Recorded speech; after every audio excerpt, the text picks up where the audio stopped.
Olá, sejam todos muito bem-vindos a mais um episódio do Triângulo Nerd Podcast. Aqui quem vos fala é o Rafa. Aqui quem vos fala é o Bruno. E hoje vamos falar de um lançamento relativamente recente da Netflix, o anime Pluto. Então, sem mais delongas, bora lá! Pluto, ele é um anime que foi lançado recentemente na Netflix. Ele foi lançado com 8 episódios de mais ou menos 1 hora de duração, uns um pouco mais, outros um pouco menos. Ele é baseado num mangá escrito por Naoki Urasawa, que foi lançado, se não me engano, entre 2003 e 2009. E o mangá, ele é basicamente uma releitura da história que a gente conhece como Astro Boy, de Osamu Tezuka, que foi lançada entre 52 e 68, ou seja, 1952 a 1968.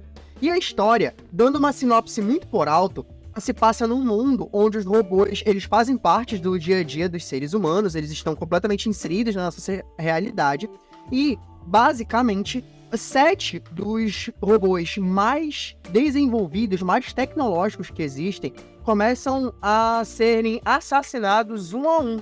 E um deles, que é um robô policial investigador, que é o Gezisto, ele passa a fazer uma investigação para tentar descobrir quem é que está causando a morte desses robôs e o porquê. Essa é uma história muito por alto, como eu falei, do que a gente acompanha, né, ao longo desses 8 episódios. O ponto é, Pluto é um anime, assim, um dos melhores animes que eu já assisti na minha vida. É uma das melhores histórias que eu já vi. É uma história densa, é uma história extremamente complexa, mas excelente. É simplesmente excelente. Você consegue perceber a diferenciação, quão diferenciada essa história é. E o quão excelente ela pode ser no seu primeiro episódio. Por quê? O primeiro episódio, ele já traz ali a morte do primeiro desses robôs mais avançados, né? E a gente começa a acompanhar o desenvolvimento da investigação através do Gezisto e de alguns outros personagens. Nisso, ali por volta da metade do episódio, o Gezisto e essa questão da investigação ela é deixada um pouco de lado e a gente começa a acompanhar um senhor que ele é cego, mas já foi um grande compositor e ele tá meio que aposentado, ele é recluso, super ranzinza e tal, e é mandado um robô para servir como mordomo para ele, que é o North número 2. Esse robô, ele começa a tentar ter uma espécie de aproximação ali, né, com esse compositor, e esse compositor é sempre muito arredio, claramente contra as máquinas e tal, e esse robô, ele participou de um evento que é extremamente central e importante na história, que é a 39ª Guerra da Ásia Central, conflito da Ásia Central. E esse compositor, ele trata esse cara, esse robô, né, com muito afastamento, porque ele diz que ele é uma máquina de guerra, etc e tal, que ele foi feito pra matar, ele tem essa treta, né, com esse robô por causa disso. Só que o robô, ele começa a ouvir as músicas, né, desse compositor, ele é um cara que toca piano, ele tá com dificuldade de compor uma música. E ele começa a ouvir essas músicas, começa a ficar muito tocado por aquilo, e ele ouve o compositor dormindo, soando uma espécie de melodia enquanto dorme. E ele diz, né, o robô diz, que aquela melodia provavelmente se encaixaria muito bem com a música que esse cara tá compondo. Ele começa a tentar demonstrar, né, qual seria essa melodia. E o cara, ele traz ali toda uma raiva e um preconceito com esse robô, dizendo que nada do que o robô crie pode ser real, porque ele é artificial, então automaticamente tudo do que ele criar será artificial também. Enfim, começa a ter essa espécie de embate. Até que o robô, ele começa a falar sobre o fato de que ele não quer nunca mais entrar num conflito. A gente começa a perceber que tudo que ele passou na guerra, todos os robôs que ele teve que destruir, tudo que ele teve que fazer, afetou aquele robô muito profundamente.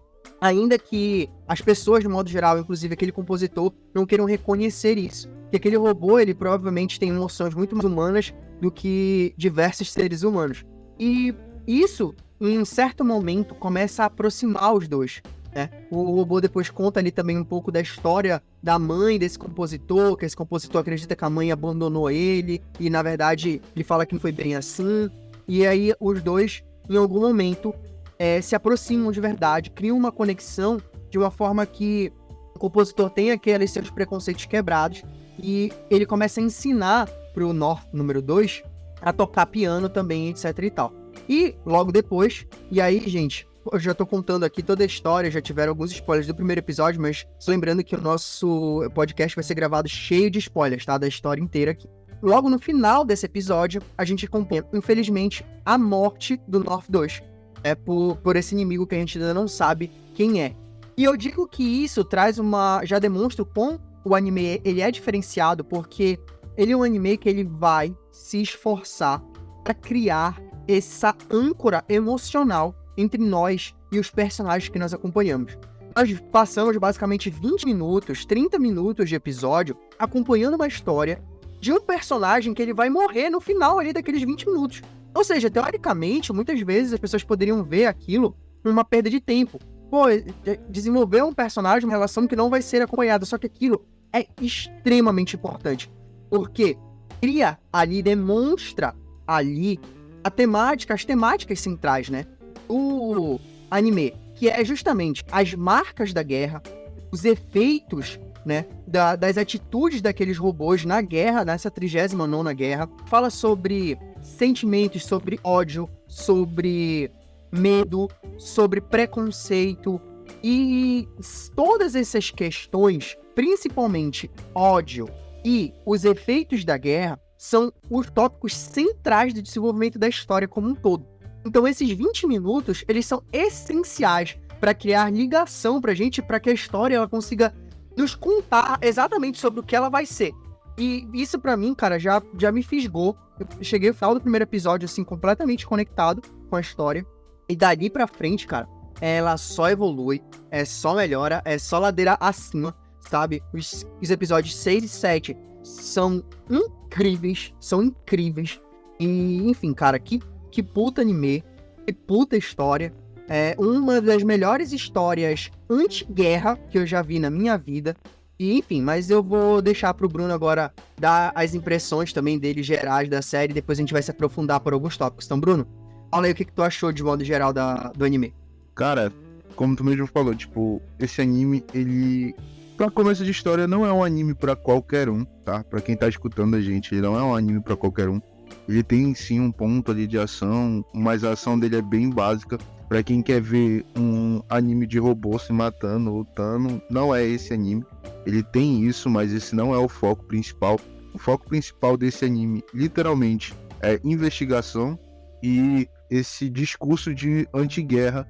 Como tu mesmo falou, tem esse caso aí do compositor cego com um robô, que literalmente foi uma história totalmente emocionante, que fala tanto dos problemas do ser humano como dos problemas do robô, porque tem todo aquele preconceito a respeito do velho em relação a todas as máquinas, porque ele acredita que as máquinas não têm sentimento, não têm coração, não conseguem compor algo, não têm criatividade, mas o anime mostra que as IAs estão tão avançadas naquele momento ali que sim, eles têm até mesmo sonhos, eles têm lembranças, e para eles é pior e é mais pesado ainda, porque é tudo questão de armazenamento de dados. Então, tipo, as lembranças que o ser humano consegue esquecer, ou às vezes ele até altera, o robô não faz isso. Então esse episódio que tu falou é focado justamente nisso, que ele chega pra ele e fala: olha, eu escutei tu resmungando no teu sonho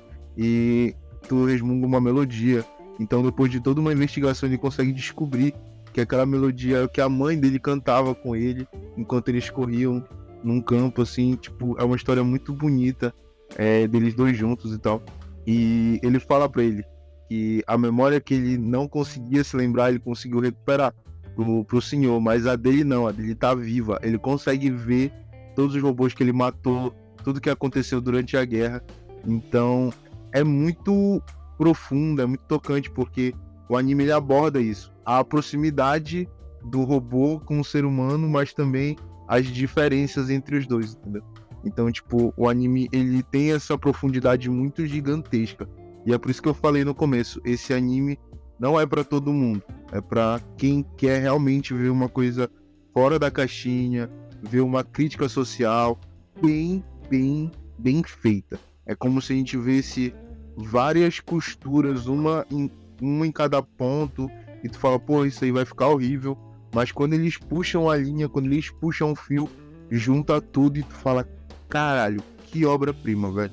E é isso que esse anime é uma obra-prima. Entrando um pouco, né, nos diversos paralelos que o anime faz, porque não se enganem, gente, aqui, se você vai assistir ainda, ou se você já assistiu e tá ouvindo esse episódio, a gente fala de robôs, né, a história traz como robôs, mas ele fala da gente, obviamente, ele fala de nós e ele traz diversos paralelos com acontecimentos reais, trazendo o primeiro e mais básico deles, que é a relação do que acontece ali da 39ª guerra, conflito na Ásia Central, é um paralelo direto com a invasão do Iraque. Para quem não sabe, ali por volta acho que de 2001, entre 2000 e 2003, depois do ataque às Torres Gêmeas, etc., os Estados Unidos ele implementou o que eles chamam de guerra ao terror, que seria as ações militares de forma bem pesada e intensa contra atividades que são chamadas terroristas, né? E no meio disso, houve a invasão do Iraque. O Iraque ele foi invadido justamente pelos Estados Unidos porque os Estados Unidos alegou que existiam armas de destruição em massa ali no Iraque, né? Ou seja, armas atômicas, muito provavelmente. E mesmo contra algumas determinações da ONU, os Estados Unidos foi lá e invadiu o Iraque de qualquer forma. E nunca houve comprovação da presença dessas armas de destruição em massa, quaisquer que elas fossem, no Iraque. Então, os Estados Unidos, ele apoiou, né, essa invasão, esse genocídio lá, em algo que nunca se provou concreto. E é o que a gente acompanha aqui, gente. Assim, se não, eu acho muito interessante, porque uma coisa que a gente acabou de falar no off, e eu já vou trazer, é que o anime, ele dá diversos elementos, ele traz diversos elementos pra te ir entendendo não só a história ali dentro, mas as relações, os paralelos que ele faz com a vida real. Mas, em certo ponto, apesar dele dar essas dicas, ele vai te deixando entender, interpretar, mas muitas coisas, ainda que tenham coisas sim que fiquem para nossa interpretação e tal, muitas coisas, ele, em certo momento, depois que ele já te deu diversas dicas, ele já fez diversos caminhos na história, apresentando pistas e tal, quando parece que ele quer finalizar ali, dar o fechamento de um arco, de um comentário, de um assunto, ele pega e meio que te explica, ou traz algum personagem explicando, ou traz cenas daquilo ali, como quem diz assim, olha, eu já te dei todas as dicas, agora bora ver se tu entendeu realmente o que eu queria dizer. E aí ele finaliza, né? Ele fecha aquilo de forma muito clara, apontando o que ele queria dizer. E esse paralelo eu tô fazendo, né, com a guerra do Iraque, ele fica muito claro porque o país que invade é os Estados Unidos da Trácia. E o país que é invadido é o Reino Persa, né, o Império Persa, ali. Se Estados Unidos já não tivesse ficado extremamente claro, no último episódio, os caras mostram o presidente do país na porcaria da Casa Branca. Então, assim, eles vomitam na tua cara, tipo, cara, se você ainda não tinha entendido, tá aqui, deixa eu deixar mais claro ainda pra ti. Os Estados Unidos da Trácia são os Estados Unidos e o Reino Persa ali é o Iraque. Puxando essa lógica, né, de paralelos, como eu falei e o Bruno reforçou, é um anime que ele é extremamente anti-guerra. Por quê? Todas as consequências, a morte dos robôs e todos os problemas que a gente acompanha, eles vêm única e exclusivamente em consequência dessa guerra, dessa invasão. As coisas que os robôs passam ali, sentimentalmente falando, muitos deles tu vê o quanto eles ficam marcados pelas atitudes deles naquela guerra.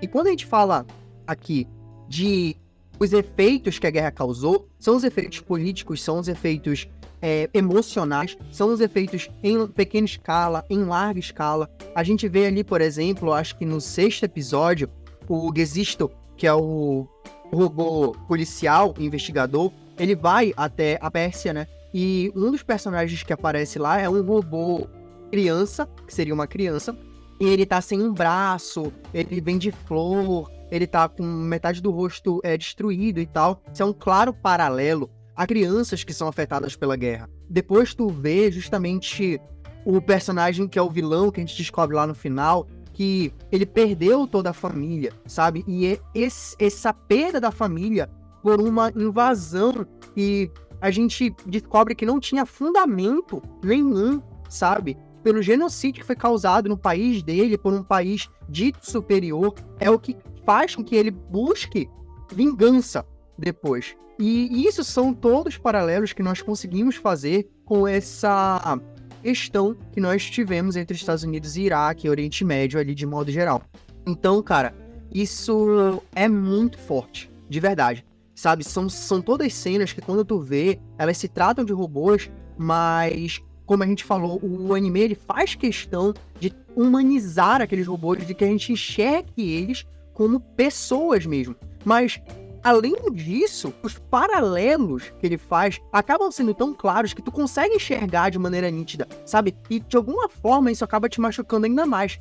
Tu não vê ali de modo claro, mas sendo um paralelo, sabe? Fica muito mais potente, porque te faz pensar realmente, te faz entrar na pele daquele sofrimento, daquele ódio, sabe? De todos aqueles sentimentos que são levantados por conta de um conflito armado, cara. Sabe, as sequelas que o conflito armado pode trazer. Cara, assim, todos esses paralelos que são feitos são muito fodas. E a gente vê isso depois nos personagens de diversas formas, né? A gente vê ali dos 7 robôs, a gente vê o robô que ele não luta a guerra, mas ele acaba sendo usado como aquele símbolo da vitória, né? Ele é o símbolo que não lutou a guerra, mas ele é o rosto da vitória, da passeata, ainda que ele seja claramente contra aquilo. A gente tem o que é pacifista, e por ele não ter lutado o conflito armado, ele acaba sendo enxergado como um covarde, sendo que, enfim, é um tópico que talvez a gente entre um pouco depois, falando do Epsilon mais especificamente, que muitas vezes existe mais coragem, mais força para você não entrar em um conflito do que para você entrar, né? E ele parece ter entendido isso, só que o mundo ao redor dele não entendeu. E, enfim, tem os robôs também que o Hércules, ele, por exemplo, que ele é um robô de guerra mesmo, de combate, ele valoriza a guerra e ele continua com essa mentalidade, ainda que a gente consiga enxergar os reflexos da guerra também nele. Então, os 7 robôs, eles parece que manifestam diversas facetas de como a guerra pode ou não afetar um ser humano, sabe? Enfim, cara, diversas outras coisas ali no anime que a gente não tem como. O anime ele é muito rico, ele é muito complexo, a gente não vai ter como esgotar todas as situações e temáticas aqui. Mas essas são algumas que são trazidas de paralelo que são excelentes, cara. São simplesmente excelentes e muito bem construídas. Cara, seguindo nisso, a gente fala também a respeito de como eles conseguiram trazer isso de uma maneira tão pesada, mas ao mesmo tempo tão leve, né? Porque, como tu falou, tem várias referências, várias coisas que a gente vai pegando sobre como eles trouxeram coisas da vida real pro anime pra realmente ficar mais denso, mais, como é que eu posso dizer, mais palpável, que a gente olha e fala, caramba, isso realmente acontece, realmente é dessa forma. E a crítica que ele traz é pesadíssima, justamente não só para a questão dos robôs, né, que ali são ditos que são as armas supremas da humanidade ali, mas também de todo o mistério por trás da comissão de Bora, que é o pessoal que faz a investigação ali, e tem todo o mistério por trás disso, porque como a gente fala, é tudo confidencial, entendeu? É tipo, a gente tem os nossos motivos para fazer isso, porque literalmente é enviado uma comissão para fazer a investigação, para ver se eles estão realmente fazendo robôs de destruição em massa. Eles não acham nada que comprova isso, mas ao mesmo tempo acontece o conflito e a guerra, onde, como tu mesmo falou, e o anime mostra, são chamados os robôs mais fortes que foram criados ali para lutar do lado invasor, né? E eles fazem um massacre. Só que nesse mundo, os robôs não podem machucar humanos. E a guerra, ela não acontece especificamente entre humanos e robôs, mas sim entre robôs e robôs, humanos e humanos. Os robôs, eles não podem ferir humanos, e os humanos se matam, mas os robôs também se matam. Tem essa tirada, porque tem uma lei que fala que robô não pode ferir humano, e no programa dos robôs, eles não conseguem ferir humanos. Então, tipo, ainda tem esse peso, que eles não estão matando uma espécie diferente, eles estão matando a própria espécie. E eu acho que é um importante paralelo que é feito, no sentido de a gente realmente enxergar aqueles robôs como pessoas. Quer dizer, a morte deles e o massacre deles é tão pesado, tão intenso e tão forte quanto se fossem pessoas de carne e osso sendo mortas, né? E justamente essa crítica que eles põem. O robô tá ali, ele tá matando a própria espécie. E é uma coisa que a gente traz pra gente, porque quando tu tá numa guerra, tu não tá matando robô, tu não tá matando uma máquina, tu tá matando a tua própria espécie. É um conflito entre você e a sua própria espécie. O anime, ele põe isso, ele mostra isso pra ti e fala, tá vendo isso aqui? É literalmente o que tu tá fazendo. Esse paralelo, essa crítica que eles jogam na tua cara é muito pesada, entendeu? E ele mostra o reflexo disso não só nos robôs que evitaram o conflito, no caso do Epson, que ele literalmente não foi pra guerra, ele rejeitou a guerra e foi chamado como de covarde, como tu falou, e além de tudo isso, ele ainda foi obrigado a limpar os vestígios da guerra, o que aconteceu, porque ele tem um poder ali que ele absorve em fóton, a energia solar, e ele é meio que uma bomba ali, e ele é usado para isso, entendeu? Mesmo um robô que não queria fazer parte da guerra, ainda é usado quando a guerra acaba. É tipo mais uma crítica, tu pode dizer que tu não tá fazendo parte da guerra, que tu é contra a guerra, mas de alguma forma tu tá financiando, tá fazendo parte daquilo de alguma maneira, entendeu? Então, a gente é uma coisa que, mesmo que a gente tente, a gente não consegue escapar. Acho que 90% de tudo que passa nesse anime é uma abordagem, é uma crítica social, é uma fala, é algo pra te pensar. Tanto que quando a gente conversou, quando eu comecei a assistir esse anime, e eu vi o Rafa, eu falei, cara, a gente devia fazer igual a gente fez com o Monster, falar por episódio, porque tem muita coisa nesse anime, tem muita coisa. Inclusive, é do mesmo criador de Monster também, né? A história de Pluto no mangá, o mangá é escrito pelo mesmo cara que escreveu Monster. Tem uns personagens que tu vê, cara, quando eu bato o olho, eu falo, mano, eu vi esse cara em Monster. Tipo isso, entendeu? Ele tá chamaram o mesmo autor, chamaram o mesmo ator, né? Exatamente, parece que é o mesmo ator fazendo, entendeu? Pois é, cara, é muito top isso. Continuando aqui, a gente não consegue falar, eu acho, sobre os 7 robôs. O primeiro que morreu, ele lutou na guerra, ele chegou a momentos, apareceu momentos, né, que ele tava lá na guerra e ele tava se perguntando por que ele fazia aquilo, se realmente aquilo que ele tava fazendo era certo. Ele foi morto por um furacão e uma queimada. O que foi dito nas mídias foi que ele foi morto num tornado e perdeu a sua vida. Ele era querido por basicamente toda a humanidade. Toda a humanidade chorou, ele ajudava todo mundo. Aí ele não teve um foco principal, ele foi o startar de tudo isso. Fora que também começou a morrer as pessoas que estavam na comissão de Bora.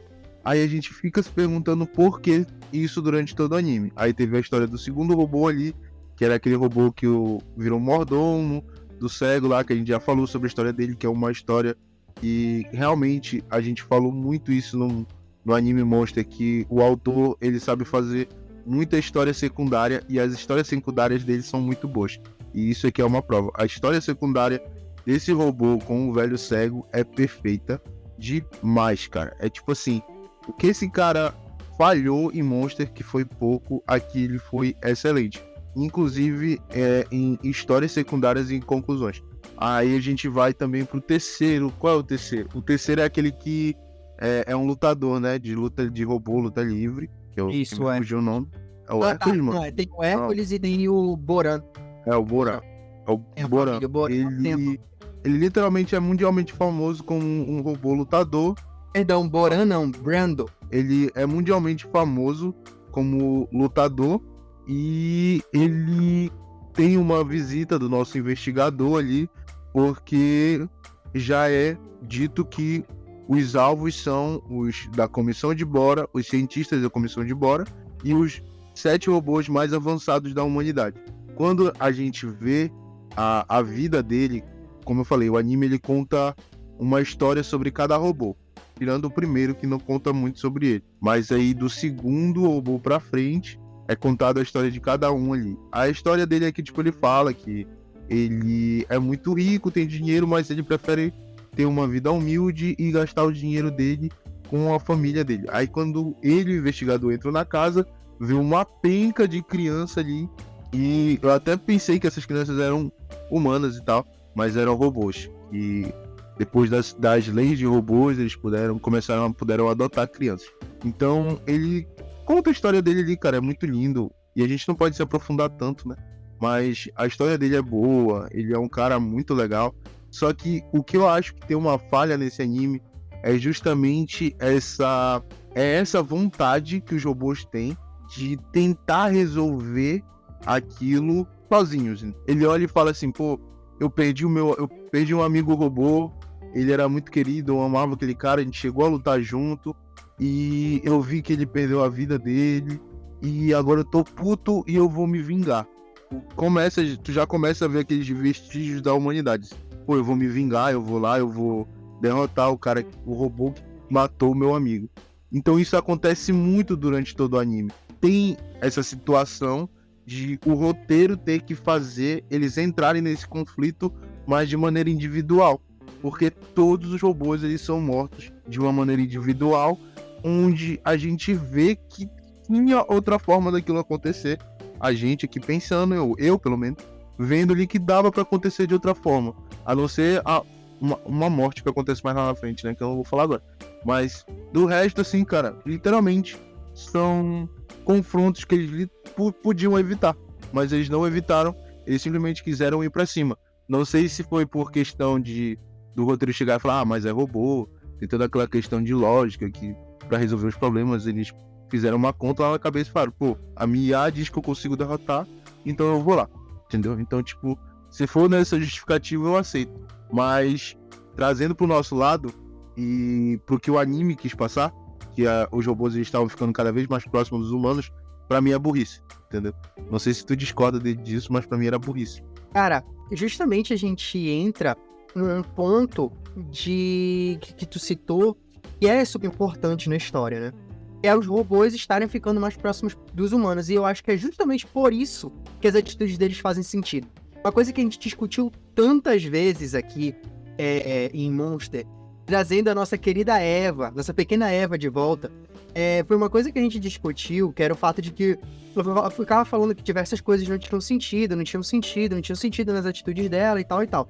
E aí tu falava assim, pô, mano, mas olha, tipo, ela também teve o sofrimento dela, não sei o que, tarará. Ou seja, basicamente, se a gente olhar por uma perspectiva puramente emocional, a gente talvez consiga achar justificativa, sim, nas atitudes, por exemplo, da Eva lá em Monster, porque ela estava agindo pela emoção. Só que quando a gente olha ela como um ser humano, a gente tenta ficar puxando essa questão da lógica. Não, mas ela tinha que ter um sentido lógico, ela tinha que pensar melhor na atitude dela, parará, que era o que eu tentava trazer nos meus argumentos.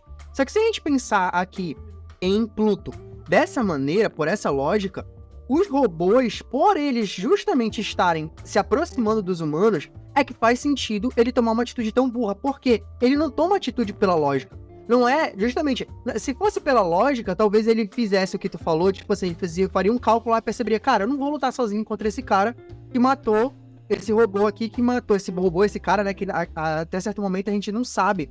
Ali, acho que até antes do Brando lutar contra ele, a gente não tem certeza se é um humano ou se é um robô, né?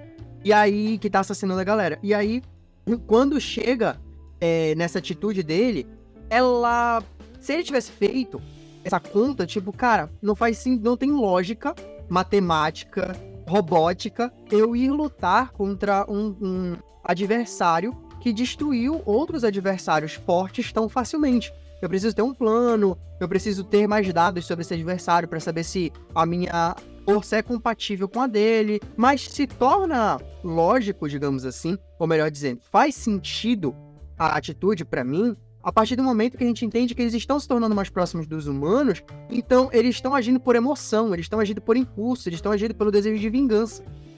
Não tem a ver com lógica, tá? Tem a ver com emoção. Eles vão ter aquela atitude porque eles têm o ímpeto de fazer aquilo, coisa que teoricamente eles não deveriam ter por eles serem robôs, né? E isso é uma coisa muito importante, porque é justamente essa aproximação deles com os seres humanos, né, que faz com que eles comecem a contestar algumas coisas, né? Como o Gesisto, por exemplo, que começa a contestar ali Ele começa a indagar algumas coisas quando ele percebe que ele perdeu a memória. Se ele fosse puramente robô, ele não estaria nem aí. Tipo, não, beleza, apagaram minha memória, mas eu sou programado pra fazer tal coisa, eu não preciso me importar com o que eu esqueci, sabe? Se eles não fossem tão próximos dos humanos, não faria sentido, por exemplo, eles constituírem família. Não faria sentido, por exemplo, o Epsilon pegar aqueles jovens pra cuidar, sendo que o Epsilon, ele não foi um robô criado, desenvolvido, programado para cuidar de crianças, sabe? Então, eu acho que esse ponto da história, ele tem sim a sua lógica justamente por isso, por os robôs estarem se aproximando dos seres humanos. E, cara, o que o ser humano faz, como o próprio anime traz, é agir por impulso, é agir pelas emoções. O grande vilão da história, e aí já trazendo aqui, revelando quem ele é, né? O Abula, ele... Tudo bem, a gente descobre depois que o que a gente tá vendo ali é um robô. No final a gente descobre que ele é um robô, sim.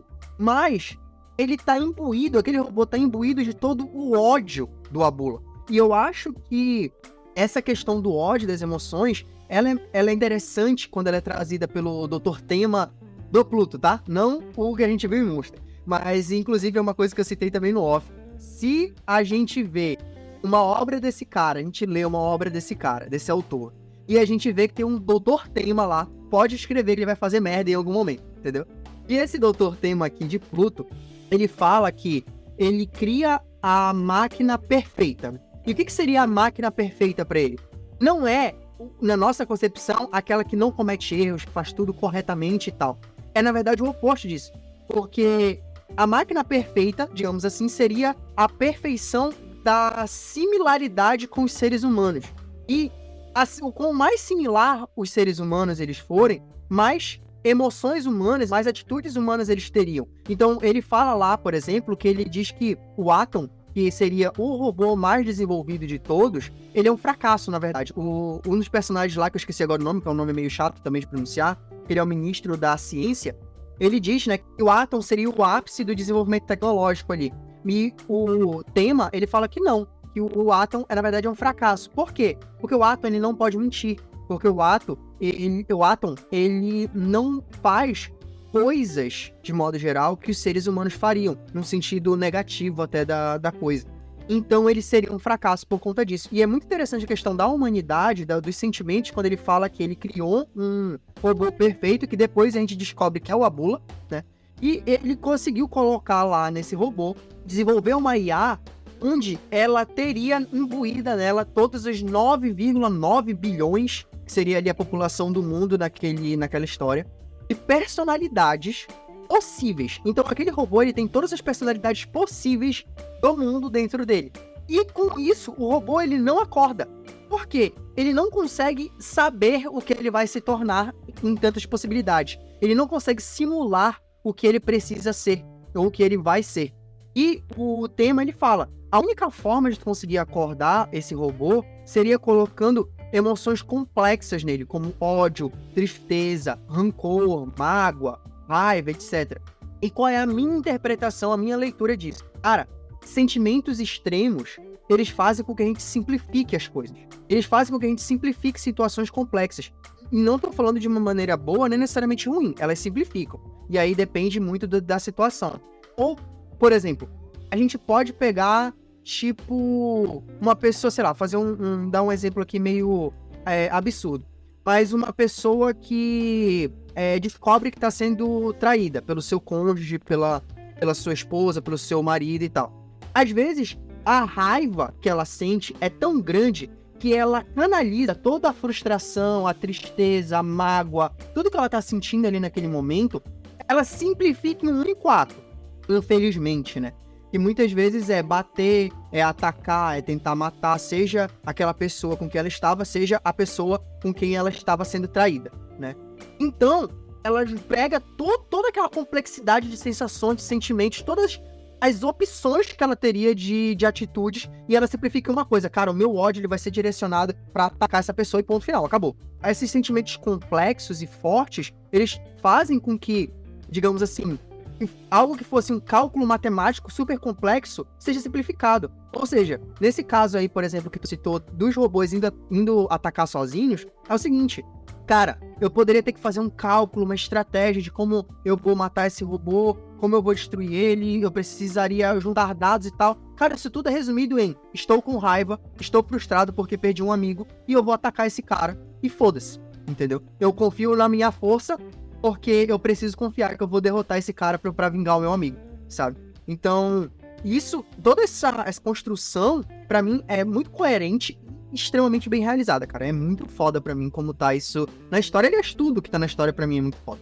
Cara, pois é, eu gosto muito dessas situações que o anime aponta pra gente, porque elas geram essas discussões, entendeu? Elas fazem a gente não só conseguir refletir, pensar, mas também discutir sobre o assunto. Porque, pô, cara, ainda bem que a gente tem um podcast pra falar sobre isso. Porque a gente vendo isso, a gente vai ter a nossa opinião, tipo, como eu te falei, eu não sei se eu gosto tanto disso, mas agora eu entendo, e como eu falei, é burrice, mas é o que leva a gente a ser humano. Então, é exatamente isso que o anime passa. É burrice? Mas é o que leva os robôs a estarem ficando cada vez mais próximos dos seres humanos, tomarem atitudes imprudentes, entendeu? Então, tipo, isso é bem apontado lá, e eu acho isso maravilhoso, cara. Em relação ao Abla, que é o nosso vilão principal aqui, que é tipo o cara que nem é o nosso vilão principal, né, pra dizer a verdade. E como a gente falou, o anime ele tem a vítima o problema, o vilão desse anime é a violência, é o ódio. O que acontece? O Abla, ele era um gênio, como outros, né, criadores de robô, e a família dele foi destruída. Toda a família dele morreu. E inclusive ele, só que ele não sabia que ele tinha morrido. Aí ele tinha um filho robô, que era o Sarrad. Tu vê a história dele sendo contada, tu olha e fala, cara, que fofinho, que quentinho, olha que cara maravilhoso. Mas mal a gente sabe o que esse demônio fez com ele por causa do ódio, entendeu? Então, tipo, tudo que vai acontecendo, tudo que vai sendo destruído, tudo que vai sendo corrompido durante o anime, é tudo por causa do ódio. Então, tipo, é uma mensagem a ser passada, entendeu? Que literalmente é o ponto final do anime, né? É o ponto inicial, é o ponto do meio, é o ponto final. Que é justamente essa parte. Porque como o Rafa já falou, pra te acordar um robô perfeito, tem que inserir emoções instáveis nele, que seria raiva, ódio, medo, tristeza. Então isso é muito abordado durante todo o anime. A gente fica perguntando como é que o nosso robô investigador conseguiu matar um ser humano, sendo que ele, pela lei, pela programação dele, ele não conseguiria. E a gente descobre que ele mata por ódio. E o anime ele consegue tecer uma teia, informações que no final se junta e fica perfeita. E acho que a gente até esqueceu de citar, que eu não sei como é o nome do robô que aparece. Ele aparece com uma estaca no peito, na barriga, no peito. E ele foi o primeiro robô que matou um ser humano. E ele continua vivo e ele foi estudado, foi pesquisado por que ele fez isso. Foi perguntado a ele por que ele fez isso. Ele vira até meio que um oráculo ali, porque a inteligência artificial dele é tão boa quanto a do Atom. O nome dele é Brawl 1589. É isso. Ele chega ali, todo mundo sempre busca ele pra perguntar informações, pra saber das coisas, pra questionar coisas com ele. E ele chega a ser uma peça muito importante no anime. E é muito bom as aparições dele, as interações dele. E é mostrado e é falado também que quando ele mata, ele foi o que matou, o primeiro robô a matar um ser humano, registrado no caso. Quando é falado sobre esse assunto, abordado isso, falam que o pessoal interviu, estudou ele, pesquisou sobre por que aconteceu. E foi descoberto que a inteligência artificial dele estava perfeita. Que ele fez aquilo simplesmente porque ele queria, entendeu? Ele achava que era certo. Então, tipo, cara, é muito foda, entendeu? Tu pensar nisso, isso é uma crítica justamente porque a gente tá vivendo hoje, porque hoje a gente tá aí. A gente começou com as inteligências artificiais agora, mas até onde a gente vai chegar com isso, entendeu? Então, cara, esse anime tá de parabéns. Uma coisa que eu me lembro, me vem na cabeça, né, quando eu vejo essa questão do fato da IA dele estar intacta e tal, é uma coisa que a gente conversa, que eu já vi sendo conversado, na verdade, várias vezes em podcasts, filmes, vídeos e diversos lugares por aí, E é como a gente tende a querer criar imagens que afastam a monstruosidade do nosso dia a dia. Como assim, Rafa? Tipo, a gente tende a querer se negar a acreditar que o ruim, que o errado, que o maléfico, ele tá no nosso dia a dia, ele pode estar na pessoa que tá do teu lado, ele pode estar dentro da tua família, ele pode estar no teu trabalho, dentro daquela pessoa que teoricamente parece normal. Então por isso que muitas vezes, por exemplo, durante muito tempo, os monstros, os vilões, etc., eles sempre têm características específicas, eles têm algum tipo de aspecto de monstruosidade muito claro, seja físico, seja no seu comportamento diferente, alguma atitude muito extrema, tipo, sei lá, o vampiro que toma sangue, entendeu? Então ele tem que ter algo que diferencia ele muito claramente dos seres humanos, porque nós não conseguimos acreditar que a gente não pode enxergar a monstruosidade na gente. É basicamente isso. A gente não pode olhar para a tela e ver que existe ali um semelhante capaz daquelas coisas, porque nós queremos acreditar que nós não somos capazes disso, que é monstruosidade, e que o maléfico, ele não pode estar no nosso dia a dia, ele não pode estar do nosso lado, sabe? Aqueles extremos não podem estar tão perto da gente. E eu acho que a questão da investigação da IA é muito interessante nesse sentido. É como tentar se investigar e tentar se, cara, peraí, mas o que tem de errado? Não, tem que ter alguma coisa que diferencia esse cara, que diferencia o Brawl 1589 dos outros robôs, porque não é possível, pô. Ele tem que ter alguma coisa diferente que a gente possa cortar, que a gente possa tolir, que a gente possa impedir pros outros robôs. E aí, cara, como tu falou, a crítica é justamente que, assim, ele é como qualquer outro. Ou seja, qualquer um pode chegar naquela atitude. Qualquer um. A questão é o porquê, entendeu? Por que ele chegou naquela atitude? Não tinha uma falha específica, inerente dele, que fez ele fazer aquilo. Foi simplesmente alguma circunstância, alguma coisa que levou ele a julgar e ele precisava matar aquele cara ali, seja uma emoção, seja alguma motivação mais específica. E isso, cara, causa medo demais, a ponto de, olha o que eles fazem com o cara, eles deixam o robô preso ali com uma lança no meio do peito, sabe? Isso é muito bizarro, entendeu? Ainda que assim, eu confesso que uma coisa que não faz muito sentido pra mim é o fato de eles não terem matado ele simplesmente. Eu entendo que talvez tenha um aspecto ali de que a gente precisa estudar ele e tal, mas ele já tinha sido avaliado, já tinham chegado à conclusão que eles precisavam. Então, pra mim, eu não entendi muito bem por que ele foi mantido vivo ali na história. Mas eu faço esse paralelo, sabe? Da busca por algo que diferencie aquela pessoa que tomou aquela atitude extrema de nós, e quando a gente percebe que, na verdade, ele não é tão diferente assim de nós, sabe, do que tá no nosso dia a dia, causa um medo muito grande, cara. É aquela questão, mano, do... que eu te falei, né? A IA dele é tão avançada quanto a do Atom, então, tipo, seria uma perda muito grande pra tecnologia, porque, se eu não me engano, eles estão discutindo, um dos focos do anime é discutir sobre continuar produzindo os robôs com os super robôs, entendeu? Que é, no caso, esses 7 robôs. Então ele seria uma grande perda para a humanidade por ser uma inteligência artificial tão boa quanto a do Atom. Então, tipo, eu acho que tem todo esse problema. Fora que ele é, como eu te falei, ele é um oráculo ali, entendeu? Ele tem um conhecimento de toda a informação, quase de tudo que tá acontecendo ali. Tu chega lá e fala, e aí, mano, tu viu, tu sabe, tu já sabe o que tá acontecendo? Ele fala, sim, eu sei, entendeu? Parece que tem, tipo, uma conexão ali, uma rede de informações. Não sei se ele tá conectado com a internet ali e tal, mas ele tá conectado com tudo, ele sabe de tudo que tá acontecendo. Então, seria uma perda muito grande pra humanidade perder uma máquina dessa, ter uma inteligência dessa. Cara, é uma discussão muito interessante, né? Em algum momento, alguém fala, não lembro quem fala que uma pessoa veio avisar que deveria...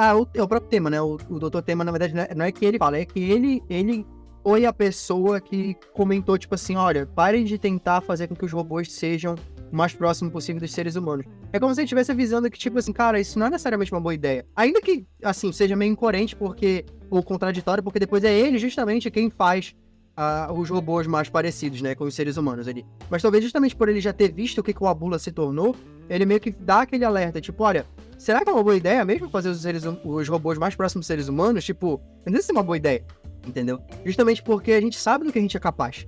É tipo aquilo, né? Eu sei o que eu tô falando porque eu fiz, né? Tipo, tô te contando a minha experiência aqui, guerreiro. Bora ouvir. Trazendo alguns pontos específicos da história, cara, assim, saindo um pouco de temáticas, mas mais de acontecimentos mesmo, cara, quão poderosos são os episódios 6 e 7, né, cara? Quando a gente descobre ali a história do Saad, cara, e assim, é muito, muito potente, né, porque tu vê que a IA, e aí no oitavo episódio, o Atom, ele meio que dá um resumo pra gente entender bem, realmente, pra quem ainda não tinha conseguido entender, consegue entender bem ali que contexto sobre o qual a invasão se deu, né? A invasão da Pérsia se deu. E ali eles falam que foi construída a IA super avançada e a descoberta dessa IA super avançada, desse cérebro eletrônico, né? Que é uma IA também. Mas o cérebro eletrônico super avançado foi construído e meio que desencadeou ali a motivação, né, dos Estados Unidos da Trácia de invadir de invadir a Pérsia. E aí quando a gente descobre, cara, que na verdade aquela IA ela foi desenvolvida para um robô que iria fazer com que os desertos se tornassem cultiváveis. Cara, tipo assim, é muito bizarro tu pensar que algo tão desenvolvido foi criado para levar comida, para levar alimento, para desenvolver o país, né, de modo geral, também para trazer crescimento econômico para aquele país, e está localizado ali numa região super desfavorecida, no sentido, naturalmente falando, no sentido da natureza, e ver isso sendo confundido com algo que vai, na verdade, acabar trazendo a destruição de tantas pessoas, de tantas vidas, seja elas humanas, seja elas artificiais, né? Cara, é muito pesado, e aí quando a gente tem ali, pra mim, pelo menos no sexto episódio, quando o Epsilon acaba tendo que lutar contra o Pluto, né, que a gente descobre que foi criado esse cérebro eletrônico, foi criado o Saad para isso, né? Como esse robô que iria ajudar a desenvolver, né, essa tecnologia e tal. E é muito doido porque quando ele tava descobrindo justamente a tecnologia, ele tava terminando de desenvolver ela, a Pérsia acaba sendo invadida e ele acaba tendo que ir lá pra guerra, né? Acaba sendo convocado, voltando pra lá, enfim. E depois o cérebro dele é transportado pro Pluto, né? Que é a máquina super, hiper, ultra, mega desenvolvida pro combate mesmo e tal, o corpo desenvolvido pro combate. E, cara, quando a gente entende tudo isso e a gente tá ali na luta do Pluto contra o Epsilon, e o Epsilon vai, tipo assim, tá quase pra conseguir matar o Pluto. E na segunda vez, né? Porque na primeira vez ele diz que ele não mata o Pluto porque ele percebe pelas ondas que o Pluto emite que existe tristeza, né? Que existe bondade ainda no coração do Pluto.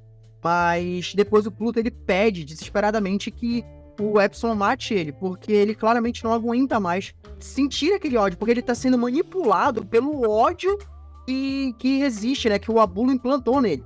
Ele tá sendo, de certa forma, compelido aquelas atitudes também por esse ódio, né? E pelo próprio Abula.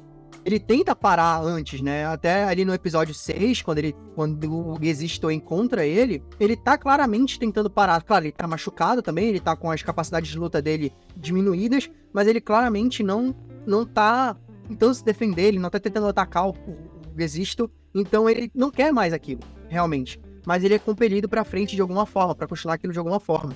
E a cena é quando o Epsilon tá quase matando ele, e aí ele meio que sente, emanando dele, né, o coração do Saad, e aí dá aquela imagem meio que dele encontrando o Saad naquele campo de flores. Cara, ali provavelmente foi o mais próximo que eu cheguei assim de chorar, porque aquilo é muito intenso, cara. É muito intenso tu ver algo tão bondoso ser tão corrompido a esse ponto, e ao mesmo tempo tu vê uma outra pessoa, no caso ali da história, um outro robô, tendo que combater aquilo, né? Quando, na verdade, aquela pessoa, aquele robô ali, no caso do Saad, ele podia ter tido um caminho completamente diferente, quando, na verdade, aquelas duas pessoas não eram tão diferentes umas assim da outra, entendeu?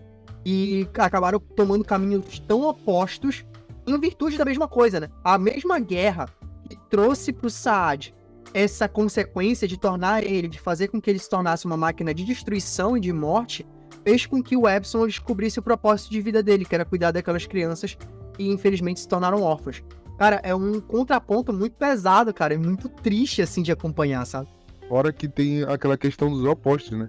Porque a gente vê que o Epsilon literalmente é uma arma de destruição, enquanto o Saad não, ele é um robô inteligente, ele é um robô botânico, ele foi criado para fazer o estudo da flora ali, da fauna, para ele criar um mundo melhor, entendeu? Enquanto que o Epson não, ele foi feito como um robô que tem literalmente um fucking poder de destruição em massa. Só que enquanto o Sarraj, que não tinha, não vou dizer assim, poder nenhum, decidiu lutar a guerra, o Epson não, ele disse que ele não ia pra guerra. Então eles literalmente são polos diferentes, tanto em pensamento quanto em força, porque o Epson ele é totalmente poderoso, mas ele escolheu não lutar, e o Sarraj, que não tinha poder nenhum, escolheu lutar.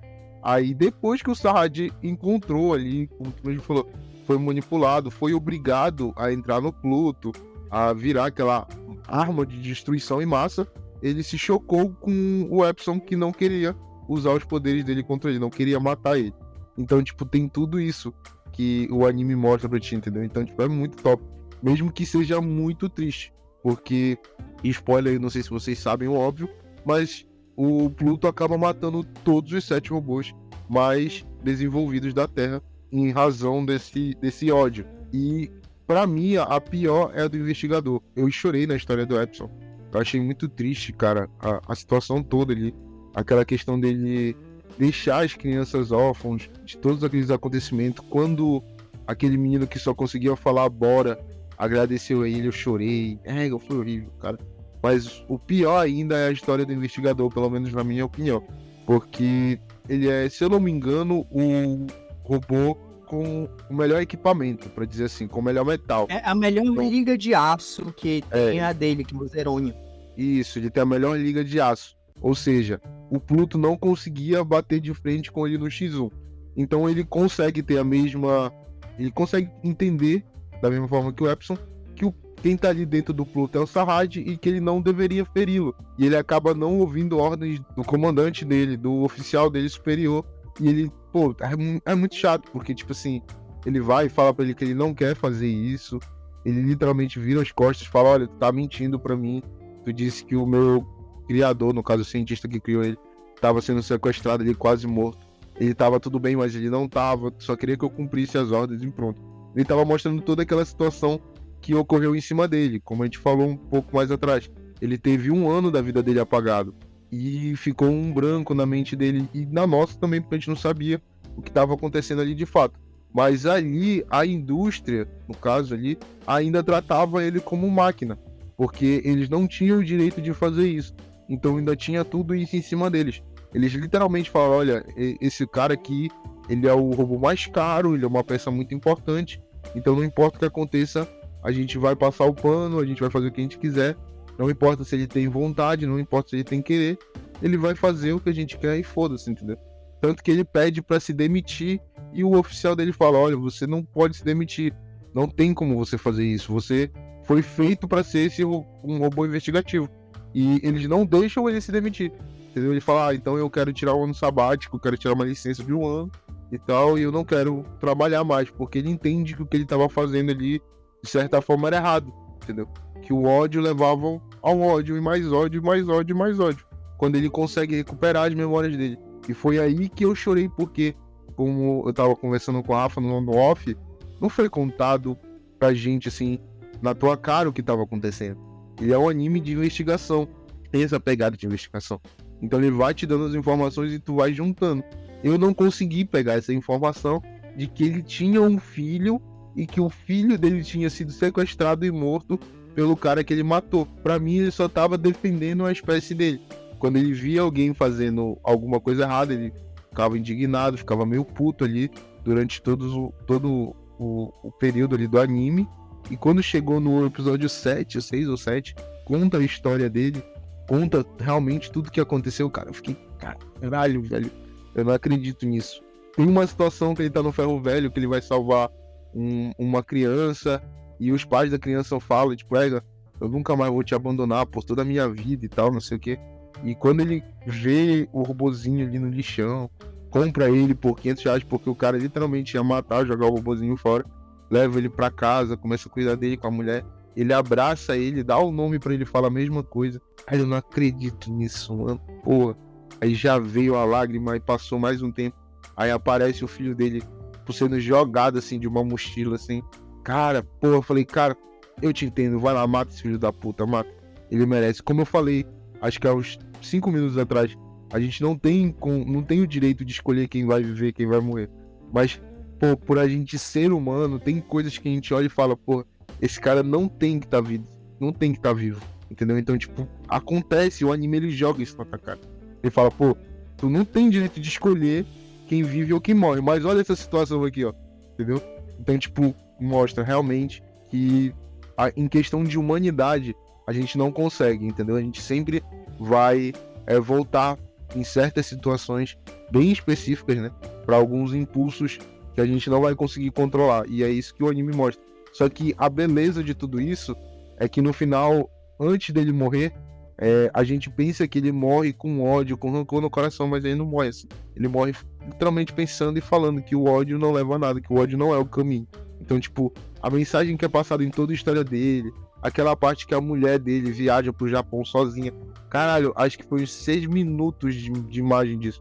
Foi 6 minutos de eu chorando, assim, até o ponto, eu lagrimando, na verdade, até o ponto que ela chega, que o tema chega e fala com ela, e ela fala pra ele que ela não sabe o que ela tem que fazer, que ela não sabe o que ela tem que sentir, como é que ela tem que agir em relação a ela não estar mais com o marido dela. Ele olha pra ela chorando e fala, pô, é só você chorar, é só você chorar. E ela começa a chorar desesperada, assim, cara, bicho, não teve como, mano. Esse anime é muito bom, velho. Sim, mano, toda essa história, cara, ela é muito tensa. E eu acho que é por isso, como eu falei assim, no sexto episódio, cara, quando chega no final e o Gesisto, ele é morto justamente por aquela, digamos, criança, né? Cara, intenso, velho, assim, tu termina chocado, tu termina assim... E triste, né? Justamente foi como tu falou. Tu pensas que ele morreu cheio de ódio, mas é muito triste quando tu entendes, assim... Tu pensa que ele morreu cheio de ódio, não, mas...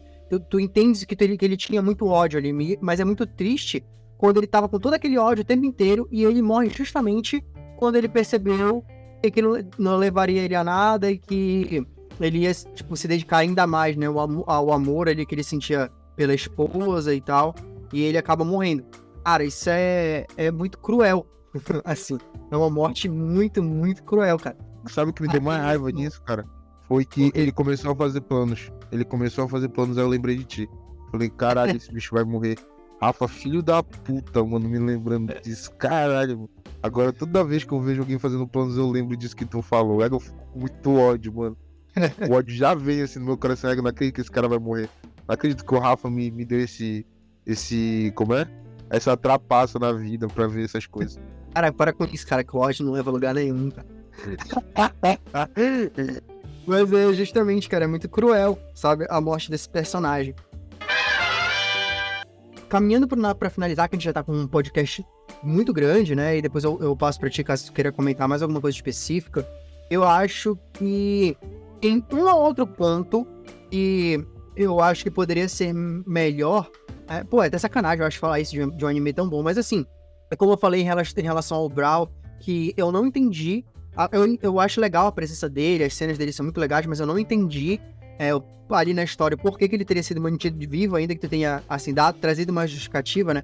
Mas eu não sei se eu compro tanto dada a gravidade ali do acontecimento. Eu acho que o robô, ele teria, pela lógica, né, trazendo a lógica de novo, pela lógica ele deveria ter sido destruído, e ele não é, e eu não vi uma justificativa muito boa ser dada pra mim ali na história. Ao mesmo tempo, ainda no Brawl, no final, ali no último episódio, o Atom, ele pede pro Brawl cuidar de um outro inimigo pra eles, né? É justamente aquele robô que se manifesta ali naquele ursinho que manipula o presidente dos Estados Unidos da Trácia. Que é um personagem que eu acho esquisito, assim, eu não entendo muito bem o objetivo dele, mas nem é ele o problema pra mim. Sim, que se o Brawl podia todo esse tempo sair de onde ele tava, por que caralhos ele não saiu? Entendeu? Tipo, pra mim, ele aparecer ali no final, conseguir invadir a Casa Branca, conseguir chegar no presidente, matar aquele bicho, sabe? Assim, soou muito conveniente, muito estranho aquela cena pra mim, de verdade. Além disso, tem a questão da morte do filho do Resisto, que tu comentou aí agora, que eu acho muito boa, assim, não é essa questão da história em si, mas eu acho que sabe o que teria sido ainda mais corajoso da história?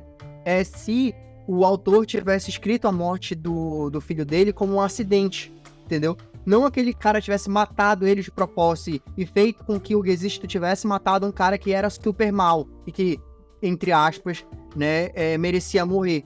Então, acaba sendo mais simples pra gente ficar do lado do Gesisto nesse momento, porque ele matou um cara, como eu falei, que muitas vezes a gente vai olhar e falar, beleza, esse cara merecia morrer. Agora, mais impactante ainda teria sido se a morte do filho dele tivesse sido causada por um acidente qualquer, por um descuido, alguma coisa de uma pessoa que tivesse acabado ocasionando a morte do filho dele, né?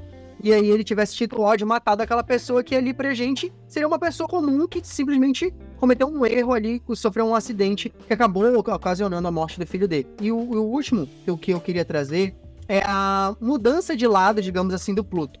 Para mim, ela deveria ter acontecido na luta contra o Epsilon. Eu acho que ali se desenhou toda a modificação, a mudança de lado do Pluto, né? Dele parar de agir como Pluto e voltar a agir como Saad, digamos assim. E mesmo assim, ele ainda meio que dá uma reviravolta, acaba matando o Epsilon, depois ele vai para proteger ali o robôzão, né, que iria destruir a Terra, digamos assim, e aí o Atom acaba indo lá e depois ele acaba meio que mudando de lado no embate contra o Atom. Eu acho que ficou meio mal explicado do porquê ele não mudou de lado lá contra o Epsilon, onde ele teve a grande epifania dele, mas mudou depois de lado quando ele lutou contra o Atom, sabe? Pra mim foi atrasado um pouco essa mudança e eu achei um pouco artificial essa mudança ter acontecido só depois, sendo que toda a base dela já foi dada no episódio anterior, né? E na luta anterior, digamos assim. E o último ponto que eu quero trazer, dois na verdade. Como eu acho interessante, como esse anime ele é tão anti-guerra, tu vê que quase não tem cena de batalha. Todas as vezes, por exemplo, que a gente teoricamente veria grande embate entre os robôs, a gente não vê. Porque não é isso o objetivo do anime, né? Não é mostrar a guerra, o combate, não é empolgar a gente com a batalha, é justamente falar o oposto disso. Então eu acho que esse é um detalhe muito interessante que ficou. A gente vê as cenas de batalha quando elas são para impactar a gente dos efeitos que aquelas cenas causaram naquelas pessoas. Ou quando é para causar um efeito emocional muito grande na gente. Que é justamente no desenvolvimento, quando a gente vê todo o desenvolvimento do Epsilon e o impacto do Pluto, e aí a gente vê o combate deles, o segundo combate deles, quando a gente vê o buraco que é feito ali no Gesisto, né, e tu vê o impacto que aquilo causa, justamente pela visão ali de uma criança tendo sido usada para isso, né, uma criança robô tendo sido usada para isso. Então, ele só mostra, digamos assim, a violência quando ela tem um objetivo muito claro. Ele nunca mostra a violência simplesmente pelo show da violência, né, que seria ali naqueles embates e tal. E o último ponto... É porque a violência aí é pra chocar, não é pra empolgar. Isso, exatamente. E o último ponto de todos que eu quero trazer é que a gente falou no nosso último episódio sobre Attack on Titan, né? E eu falei diversas vezes sobre como é um anime confuso, ele é confuso em muitos momentos, e aqui Pluto, ele mostra como tu consegues criar uma narrativa densa, complexa, cheia de elementos, cheia de temas, cheia de personagens, e mesmo assim ela não é confusa. Mesmo assim tu consegue entender o que tá acontecendo, tu consegue, é o mesmo aqui naqueles momentos que tu não sabe muito bem pra onde a história tá indo, em algum momento ela se explica, ela se arruma e te dá a resposta que ela quer dar, né, que ela se direciona pro caminho pro qual ela se direciona. Então pra mim esse é um exemplo de como tu consegue criar uma história que é sim densa, é até complicada de assistir. Eu diria até que eu assisti meio que em formato de maratona, né? Eu assisti um episódio, eu assisti 2, 3, 2, algo assim. Eu não sei se deu 8 aí, mas foi mais ou menos 2, 2, 3, 2, ou 1, 2, 3, 2, algo assim. Eu assisti em 3, 4 dias, né? Mas eu diria até que é uma narrativa boa pra te assistir um episódio por dia, um a cada 2 dias, porque tem muita coisa pra te degustar ali e pra te remoer, sabe? Pensar sobre e tal. Mas é como tu consegue fazer uma narrativa que é complexa, densa, interessante e que não é confusa. Pra mim fechar também, eu só queria falar realmente dessa questão do Brown ali, né, no final. E quando ele mata aquele robô gigantão lá, que também é tão inteligente, se não me engano, quanto eles, que era um dos que estavam arquitetando o plano para a destruição da humanidade, que acaba não acontecendo graças ao Pluto e ao Atom, e também ao sacrifício dos outros 7, né? Porque, querendo ou não, através do sacrifício deles, o Atom consegue se tornar uma inteligência artificial mais evoluída, a tal da inteligência super, né? A melhor de todas, graças às emoções deles. E, tipo assim, o Brown, ele, no final desses arcos, né? Acho que é no 7º episódio, no 8º, que ele se encontra ali com o Atom, que eles conversam, e o Atom fala pra ele resolver o problema com o outro vilão, né? O Brown pede pra eu tocar no Atom e fala, você é tão quentinho e tal, não sei o quê, que ele tava cada vez mais perto da humanidade. Ainda tem essa questão também que o Atom, ele encontra a mulher do investigador robô ali, e ele fala com ela, né? Ela conversa com ele, e ela pergunta pra ele o que aconteceu com a memória que foi apagada, se ele sabia o que tinha acontecido e quais eram as memórias.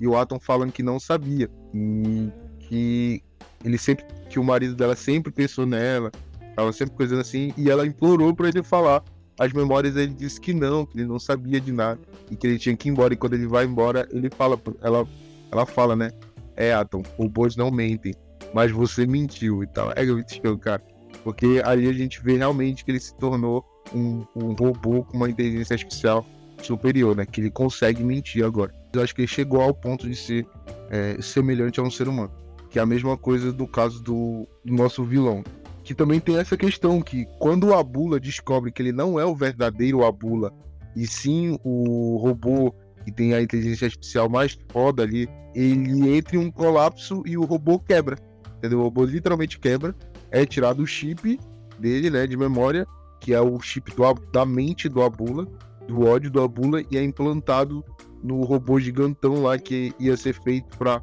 salvar o reino da peste, né?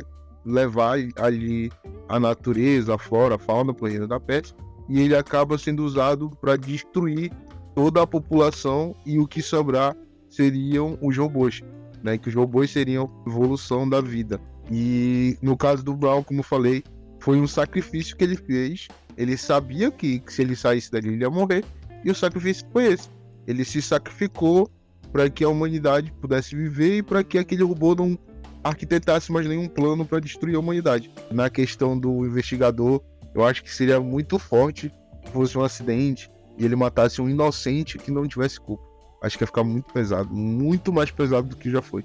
Eu acho que é melhor um erro justificável do que um erro errado mesmo, entendeu? O erro justificável do que o erro errado foi boa. Bom, então vamos para nossas notas, né? Cara, vou ter que falar, nota 10. Pra mim, apesar dessas pequenas questões que eu trouxe, cara, é uma das melhores coisas que eu assisti esse ano, uma das melhores coisas que eu assisti na vida, pelo que eu consigo lembrar e sentir no momento. Então é nota 10, não tem mais o que falar. Nota 10, cara, não tem como. Dos melhores animes que eu já assisti, supera pra mim em relação ao Monster, né? Nosso amigo Lucas não tá aqui pra falar sobre isso, né? Mas, como eu até falei pra ti no off, se a gente tivesse assistido Pluto primeiro e depois Monster, a gente ia ficar puto com Monster por causa do final em aberto. Mas, assim, cara, uma obra de arte, uma obra-prima esse anime. Aconselho quem gosta do gênero, quem gosta desse tipo de coisa, a assistir, porque realmente você vai ter uma visão do mundo, assim, vai dar uma upada, assim, na sua visão do mundo. Então é isso, galera. Depois desse episódio gigantesco, nós vamos chegando ao final. Muito obrigado àqueles que ficaram até o final nos ouvindo. Não esqueça de curtir, compartilhar e comentar o nosso conteúdo, depender aí da plataforma na qual você esteja nos ouvindo. Estamos disponíveis no YouTube, por enquanto ainda sem imagens. Estamos disponíveis no Spotify e alguns outros agregadores de podcast. Estamos também aí no Instagram, publicando quase sempre quando soltamos um episódio novo. Fica aqui o meu abraço e até a próxima. É isso aí, galera. Um grande abraço pra todo mundo. Até a próxima. E a frase do dia é: o ódio só gera mais ódio. Isso é tudo, pessoal.